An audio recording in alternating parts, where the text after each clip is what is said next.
Assalamualaikum warahmatullahi wabarakatuh.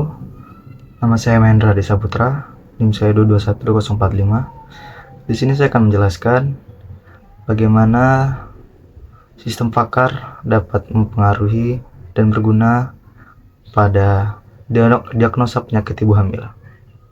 Oke, mulai saja. Sistem pakar diagnosa penyakit ibu hamil menggunakan metode Certainty Factor atau CF. Sistem pakar adalah aplikasi komputer yang digunakan untuk membantu mendiagnosis penyakit ibu hamil berdasarkan gejala-gejala yang dialami. Metode Certainty Factor digunakan untuk mengukur tingkat keyakinan dalam pengambilan keputusan diagnosis. Definisi sistem pakar. Yang pertama ada pengetahuan pakar. Sistem pakar menyimpan pengetahuan dan pengalaman dari pakar bidang tertentu. Dalam hal ini penyakit ibu hamil.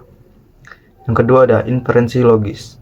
Sistem pakar dapat melakukan penalaran logis untuk memberikan saran diagnosis dan solusi berdasarkan gejala yang dimasukkan pengguna. Ketiga, konsultasi interaktif.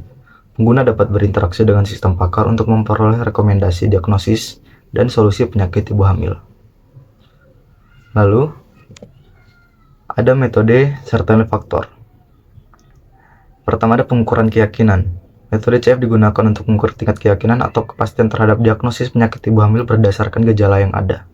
Yang kedua ada perhitungan matematis. Metode ini menggunakan perhitungan matematis untuk mengkombinasikan nilai keyakinan dari beberapa gejala terkait penyakit. Yang ketiga ada fleksibilitas. Metode CF memungkinkan sistem pakar untuk menangani ketidakpastian dan ambiguitas dalam diagnosis penyakit ibu hamil.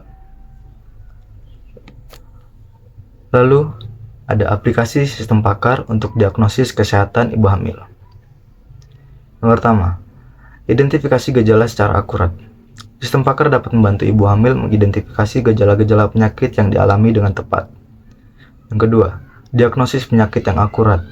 Dengan menggunakan metode Certainty Factor, sistem pakar dapat memberikan diagnosis penyakit ibu hamil yang akurat dan dapat dipercaya. Lalu, solusi pengobatan yang tepat. Sistem pakar dapat memberikan saran pengobatan atau perawatan yang sesuai untuk mengatasi penyakit yang diderita ibu hamil. Yang keempat, akses informasi kapan saja. Ibu hamil dapat mengakses sistem pakar kapan saja dan di mana saja untuk mendapatkan konsultasi kesehatan. Lalu, arsitektur sistem pakar diagnosa penyakit ibu hamil. Yang pertama, antarmuka pengguna. Komponen ini memungkinkan interaksi antara pengguna, dalam kurung ibu hamil, dan sistem pakar. Yang kedua, basis pengetahuan, berisi aturan, fakta, dan pengalaman dari para pakar penyakit ibu hamil. Yang ketiga ada mesin inferensi, melakukan penalaran logis untuk menghasilkan diagnosis dan solusi berdasarkan gejala yang dimasukkan. Lalu proses diagnosa dengan metode CF.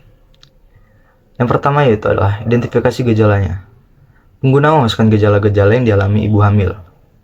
Setelah itu, lalu yang kedua ada perhitungan CF. Sistem pakar menggunakan metode CF untuk menghitung tingkat keyakinan diagnosis.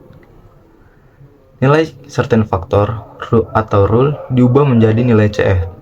Setelah itu menentukan CF paralel, lalu menentukan CF sekuensial. Lalu yang terakhir, menentukan CF gabungan untuk mendapatkan hasil dari sistem pakar tadi. Yang ketiga adalah penentuan diagnosis. Sistem pakar memberikan hasil diagnosis penyakit ibu hamil berdasarkan nilai CF. Pengujian dan evaluasi sistem. Yang pertama ada akurasi, menguji keakuratan sistem pakar dalam memberikan diagnosis penyakit ibu hamil. Yang kedua ada kegunaan, mengevaluasi kemudahan penggunaan sistem pakar oleh ibu hamil.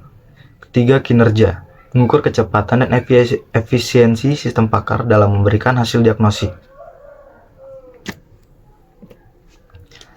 Pengujian dan evaluasi sistem.